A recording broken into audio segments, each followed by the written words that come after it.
Video काढतोय.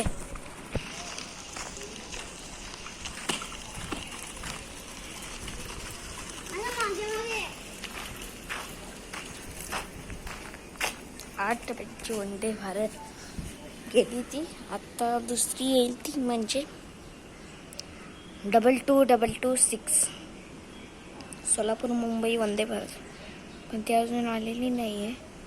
मग अशी मी स्टेटस चेक केली, ती होती इथे लोणावळा स्किप केली.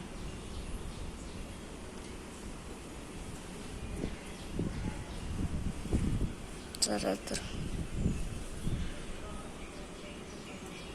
त्याने बघू दाखवू.